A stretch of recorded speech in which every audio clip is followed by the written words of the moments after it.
Old school Leonardo DiCaprio. Titanic, I'll even go younger. I'm down for Romeo and Juliet. Honestly can't watch it because it hurts me to know. I do it with Elvis too.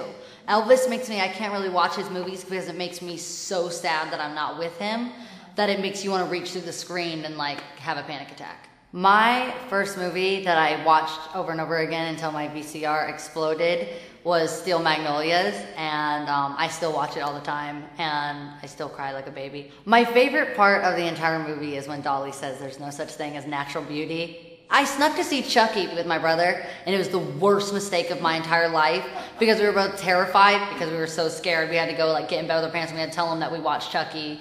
And then my dad secretly let us keep watching it. We kept wanting to scare ourselves. Even though we were terrified, we wanted to keep watching it. I still think dolls might come to life. When I was watching Toy Story 3 the other day, I was thinking about what if my shoes were kind of like, you know, Woody and Buzz Lightyear. I wonder if they come alive at night and if they're sad when I get rid of them. I pretty much have always just wanted to be a singer. The first song I would always sing, my go-to song was Tomorrow by Annie, and my brother would make fun of me and be like, very sarcastically say, yeah, Miley, everyone loves a good show tune, like a real asshole.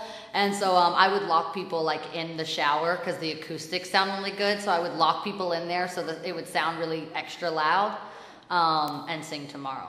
My mom has always been really down with whatever you want to do. My sister's an athlete. I'm an entertainer. My brother's tattooed from his eyes down. So whatever we ever wanted to do, dads really don't want to see their daughters get hurt. So I think he realized that the industry is such a painful industry if you're not strong. I mean, I think he probably knew that people would talk the way that they do about me or say the things, and he never wanted me to be affected by that or be hurt by that. But I don't think he realized that I was going to grow up to be stronger than I was. And I think it can be hard for people, but I think he wanted to protect me from that. My first audition, I landed, and it was for a baked beans commercial, and I hate that. So I would eat it, and then I would spit it into a bucket every take, and my mom was pretty mortified. I did go to the prom. I went to the prom with a gay guy, and my parents sat in the parking lot the entire time and watched the window. I had like Shirley Temple hair and a full face of makeup. He looked hotter than me. I was so mad. And then at first I asked him if I could wear the tux, and then he would wear the dress, and he was like, I'm gay, but I'm not that gay. But I begged him to do it because I was like, it would just be so good. I was like full on prom queen, and so was my date. What I told Brittany before, I did it. I told her what I was doing. She's like, you're not coming out naked, are you? I'm like, no, I promise. She told me just before she went on, she's like, I got to do something really crazy. That's why I didn't rehearse it for the VMAs, because Brittany didn't. I think that's what people were so shocked by. I think they thought it was more of a mess because it wasn't choreographed. But I think there's something I'm so free that I think it would be constricting and not as open and as honest if I was doing some type of choreography and it all looked like it was so planned out. I think that's what was nice about it. There was like kind of chaos to it.